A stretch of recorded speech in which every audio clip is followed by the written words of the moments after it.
तो फाइनली 8:05 हो चुके हैं और अब हम लोग तैयार हो चुके हैं पूरी तरह से परिक्रमा में जाने के लिए।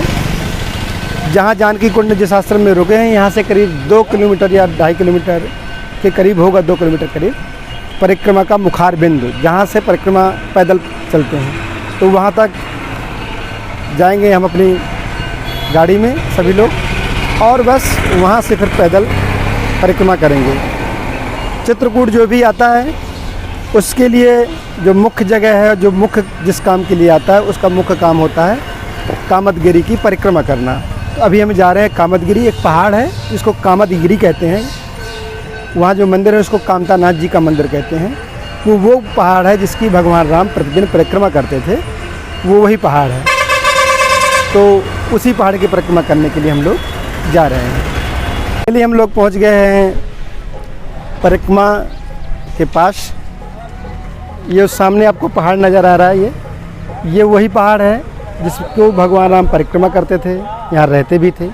इस जगह पर कहीं ना कहीं उनकी कुटिया रही होगी, तो इसी को यहाँ का देवता माना जाता है और इसी की परिक्रमा की जाती है। चित्रकूट में जो भी आता है यहाँ की परिक्रमा ज़रूर करता है।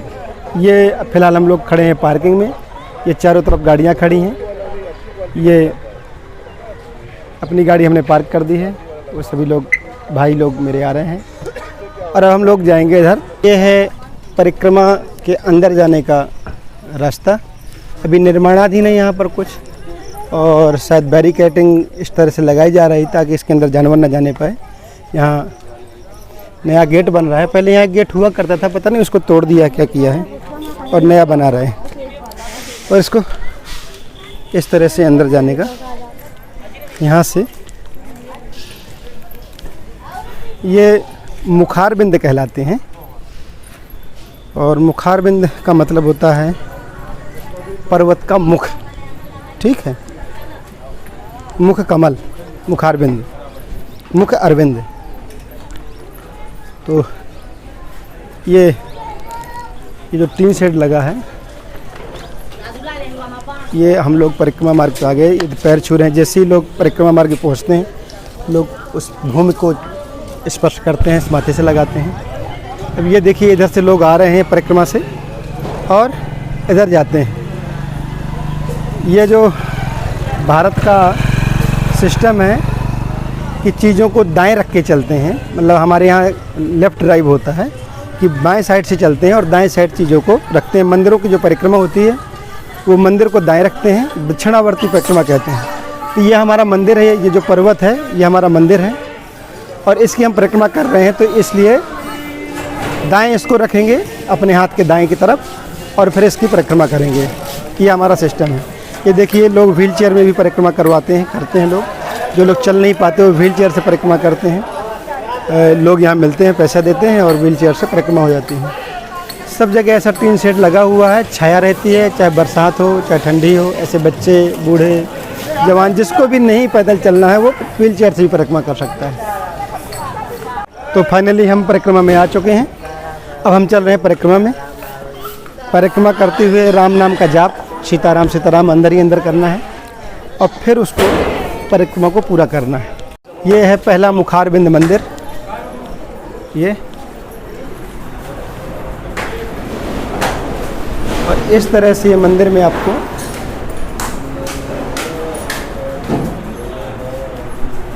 कामतानाथ जी की मूर्तियाँ सब जगह मिलेंगी। सेम मूर्ति सब जगह मिलती है। ये पहला मुखार बिंद है जिसको जानकी कुंड मुखार बिंद कहते हैं। यहाँ से हमने परिक्रमा अपनी उठाई है, यानी यहाँ से प्रारंभ की है। अब घूमकर हम यहीं तक आएंगे, ठीक है। इस तरह ये परिक्रमा पूरी हो जाएगी। भगवान को प्रणाम करते हैं। ये दान दक्षिणा जो लोग चाहें तो यहाँ पर चढ़ाते हैं। पंडित जी बैठे हुए हैं और इस तरह से ये प्रथम मुखार बिंद पर हम लोग आएंगे। तो जगह जगह आपको ये बैठे लोग मिलेंगे। ये भिक्षाटन है, दानी लोग दान करते हैं और ये भोजन इनका इन्हीं चलता है। ये जानवर खड़े मिलेंगे आपको, गाय, बैल, बकरी। ये जो रेलिंग लगी है इसकी उस तरफ से लोग लेटे लेटे परिक्रमा करते हैं। मतलब ये 5 किलोमीटर का परिक्रमा लेट कर लोग लगाते हैं। जिनकी अपनी आस्था है, जैसी जिसकी आस्था है वैसा करता है और लोगों की मान्यताएं पूरी होती हैं। मेरा एक मित्र था, मास्टर हो गया, यहाँ आके उसने मान्यता मांगी कि अगर मैं मास्टर हो जाऊंगा तो मैं लेटे लेटे परिक्रमा लगाऊंगा, तो उन्होंने लेटे लेटे भी परिक्रमा लगाई। ये बगल में ये पहाड़ दाएं हाथ में रखना है और सीधे परिक्रमा मार्ग पे चले जाना है। अमावस के दिन, संडे के दिन, पूर्णिमा के दिन अगर आप आएंगे तो ये परिक्रमा मार्ग 8 किलोमीटर लंबा हो जाता है, क्योंकि एक बाहर से आउटर परिक्रमा बनाई हुई है जिसमें एक साथ 1 लाख लोग परिक्रमा कर पाएँ। तो इसलिए कभी भी अगर आप चित्रकूट में भीड़ देखना चाहते हैं तो आप अमावस में आएँ, लेकिन अमावस में आए तो बहुत सब कुछ पहले से ही बुक करके आएँ। ऐसे आपको जगह जगह बंदर मिलेंगे, जगह जगह, और अभी ये दानी लोग इनको खाना पीना देते हुए मिलेंगे। कभी भी आओ तो अमावस पूर्णिमा 2 दिन ज़रूर छोड़ के आओ। अगर 2 दिन में आते हो तो यहाँ भारी भीड़ मिलेगी और आपका एक्सपीरियंस अलग हो सकता है और बाकी दिनों का एक्सपीरियंस यहाँ अलग हो सकता है।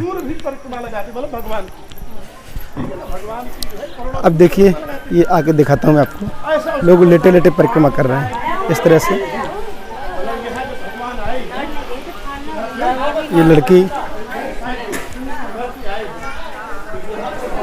आप कुछ भी कहें, ये देखिए, ये लड़की लेटे लेटे परिक्रमा कर रही है। अच्छे घर की लड़की लग रही है। ये देखिए, इनकी कोई मान्यता होगी। ये देखिए, ये लड़की है, ये भाई हैं, इस तरह से लेटे लेटे परिक्रमा कर रहे हैं 5 किलोमीटर परिक्रमा। तो मैं बताता हूँ, तो उन्होंने 14 स्थान बताए। ये देखिए, ऐसे लेटे लेटे लोग परिक्रमा करते हैं भगवान की और इस तरह से अपनी आस्थाओं को व्यक्त करते हैं। उनकी अपनी मान्यताएं हैं, उनकी अपनी मान्यताएं पूरी होती हैं, लोग परिक्रमा करते हैं। ये पर्वत ही देवता है, घने जंगल से आच्छादित है। भगवान राम इसी पर्वत में रहते थे और इसकी परिक्रमा करते थे। ऐसा ही इसका कुछ वृत्तांत है। तो कुछ लोग लेट के परिक्रमा करते हैं, कुछ पैदल करते हैं, कुछ लोग चेयर से करते हैं, कुछ लोग बाइक से करते हैं। हर तरह से परिक्रमा होती है, तो हर तरह से परिक्रमा यहाँ पर हो जाती है। लेकिन ये फ्री टाइम में ही हो पाता है। अमावस के दिन अगर आप परिक्रमा करते हैं तो वो एक्सपीरियंस अलग हो सकता है, क्योंकि यहाँ लाखों की तादाद में भीड़ आपको मिलेगी। धर्म सबको भोजन देता है, सबकी मान्यताओं को पूरा करता है। ये है इस परिक्रमा का महत्व। आगे बढ़ते हैं, जैसे जैसे कोई अच्छी जगह आएगी मैं आपको फिर से उसका क्लिप दिखाता जाऊंगा।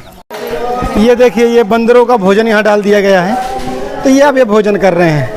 ये सब परिक्रमा में यही है, जानवरों को, पशुओं को, पक्षियों को, सबको भोजन मिलता है। और मनुष्यों को, जो कुछ नहीं कर सकते, जो अपंग हैं, जो अपाहिज हैं। ये गौ माता का द्वार है, ये भी मंदिर है। ये पूरा पहाड़ ही मंदिर है, इसमें हर स्थान मंदिर है।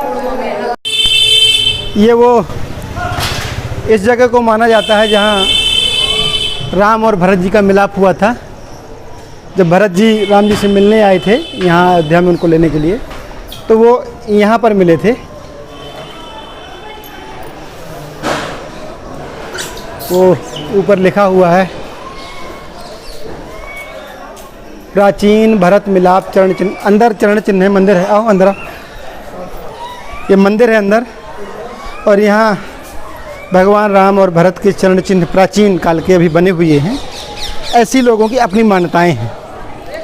ये वो स्थान है जहाँ राम और भरत का मिलन हुआ था। जिस समय भरत आए थे यहाँ पर, उस समय भगवान राम इस जगह पर मौजूद थे।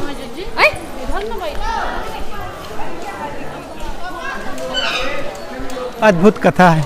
ये सामने पूरा पहाड़ है जिसके हम लोग परिक्रमा कर रहे हैं, और पूरे परिक्रमा मार्ग में एकदम मंदिर मंदिर। ये देखिए, दिखाता हूँ मैं आपको। ये जो पत्थर में जो चिन्ह आपको दिखाई पड़ रहे हैं मनुष्यों के पैरों के, ये राम, भरत, शत्रुघ्न, उन भाइयों के सभी के चरण चिन्ह हैं। यहाँ पर अंकित है इस वक्त। ये प्राचीन शिला है जिसको चारों तरफ से बंद कर दिया गया है। ठीक है, ऐसी मान्यता है।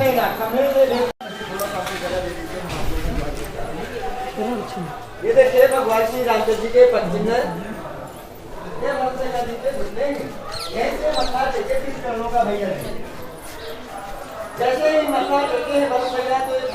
मानो तो सब है, नहीं मानो तो कुछ भी नहीं है।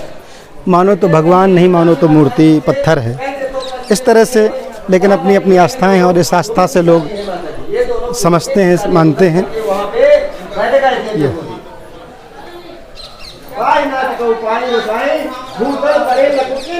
इस तरह से आपको मार्केट भी मिलेगा इस पूरे परिक्रमा मार्ग पे। दोनों तरफ धार्मिक चीज़ें बिकती हुई मिलेंगी, घरेलू ज़रूरत की चीज़ें मिलेंगी। स्त्रियां आती हैं तो उनके घरेलू आइटम अलग होते हैं, तो उनकी भी सब ज़रूरतों की चीज़ें मिलेंगी। परिक्रमा मार्ग पे नहीं होगा तो 10,000 से ज़्यादा दुकानें होंगी। मतलब धर्म कितना व्यापार उत्पन्न करता है और किस तरह का इकोनॉमिक एक्टिविटी को खड़ा करता है और कैसे लोग उससे लाभान्वित होते हैं, ये आप आकर यहाँ देख सकते हैं। ये लक्ष्मण पहाड़िया रोपवे है। ये देख रहे हैं आप, यहाँ पर मतलब वर्ल्ड में फेमस एक तेल मिलता है जिसका नाम है हिमशंकर विजय शंकर तेल। सर दर्द के काम आता है। वो जो ठंडा ठंडा कूल कूल तेल बनाया ना, वो यही की नकल है, इसी की। यहीं से देख के गए और उन्होंने वहाँ बना लिया। ये वही तेल है। मतलब तृतीय खोही कहलाता है। ये गांव खोही है जहाँ पर ये तृतीय मुखारबिंद है। यहाँ से भी लोग परिक्रमा उठाते हैं। वो जहाँ से हम चले थे वो द्वितीय था, लेकिन ये हमारे लिए द्वितीय है, वो हमारे लिए प्रथम था। ये बरहा के हनुमान जी का मंदिर परिक्रमा में पड़ता है और बहुत प्रसिद्ध हनुमान जी का मंदिर है। यहाँ जरूर लोग दर्शन करते हैं। आइए चलते हैं अंदर। ये बरहा के हनुमान जी की प्रसिद्ध मूर्ति नीचे लेटी हुई प्राकृतिक पत्थर पर है।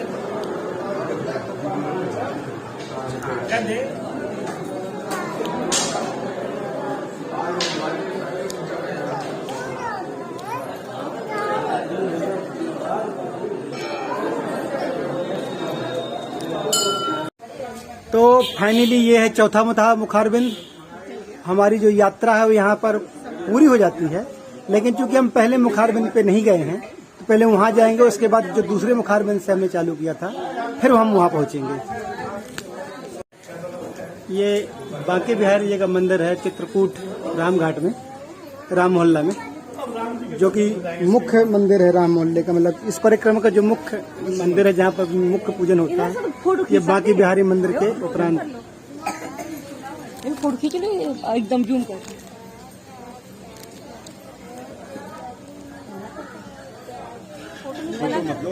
मना कर रहे हैं। ये है रामघाट का, राम मोहल्ले का वो मंदिर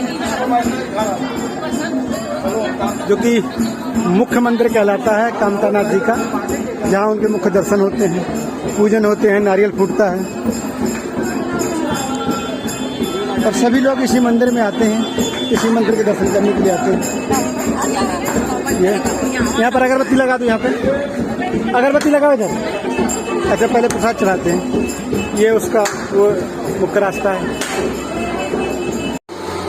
ये है कामतानाथ जी का मुख्य विग्रह, मुख्य उनका स्वरूप जो कि इस मंदिर में विराजमान है। सभी लोग इन्हीं के दर्शन के लिए यहाँ आते हैं। तो फाइनली मैं आ गया हूँ कामतानाथ जी के मुख्य मंदिर राम मोहल्ला में। ये वो मुख्य मंदिर है जिसके दर्शन के लिए सभी श्रद्धालु आते हैं। ये इधर से सभी श्रद्धालु आते हैं, इधर से, और फिर इस तरफ निकल जाते हैं। दाएं हाथ में ये मंदिर मौजूद है। ये कामतानाथ जी का मुख्य मंदिर है। परिक्रमा यहाँ पर पूर्ण होती है। क्योंकि हम आगे वाले गेट से अंदर आए थे, इसलिए हम आगे गेट तक और जाएंगे तो परिक्रमा का हमारा पूरा हो जाएगा। लेकिन परिक्रमा लोग यहाँ से स्टार्ट करते हैं और यहीं आके ख़त्म करते हैं। इस मंदिर में पूजन के बाद परिक्रमा का सारा कार्यक्रम समाप्त हो जाता है। हम चलेंगे इसके अंदर और अंदर जाके थोड़ा देखेंगे कि क्या है। ये वो मंदिर है, ये सीढ़ियाँ हैं। बहुत प्राचीन मंदिर है, पुराना मंदिर है। ये दाएं हाथ साइड भंडारा वगैरह चलता रहता है। लोग खाते पीते पूजन वगैरह करते हैं, खिलाते पिलाते हैं। ये आगे मंदिर है। ये बगल में राम, भगवान सीता और उनके फैमिली का पूरा राम परिवार पूरा मूर्ति विराजित है। और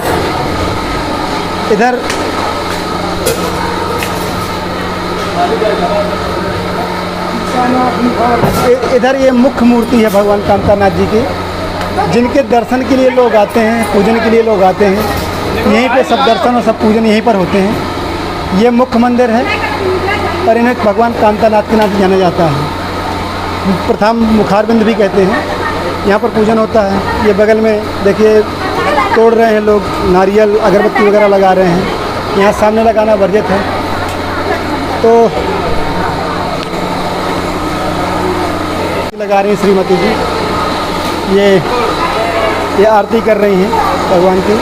और आरती करने के बाद तो ये आरती कर रही हैं, आरती कर ली और नारियल फोड़ेंगी। इस तरह से हमारी चित्रकूट यात्रा का ये आखिरी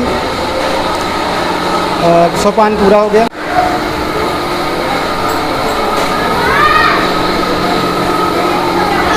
तो इस जगह से हमारी जो चित्रकूट यात्रा है वो पूरी हो जाती है।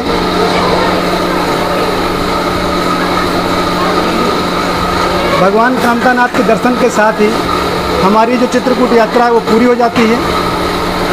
ये लास्ट मंदिर था जहाँ हमें पूजन करना था।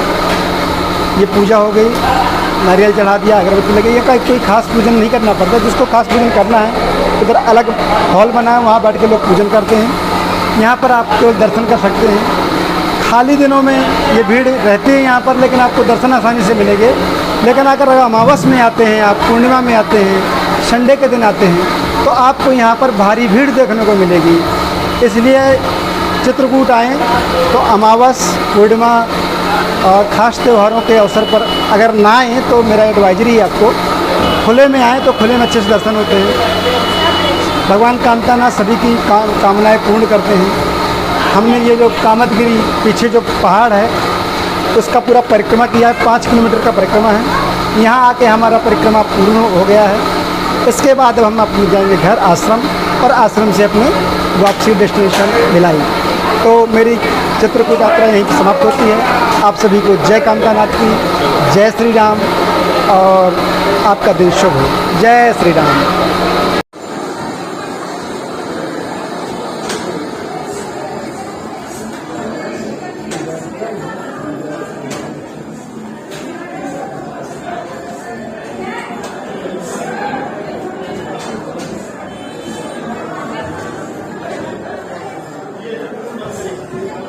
यहीं से आना पड़ता है, ये रास्ता है रामघाट से निकल के इधर।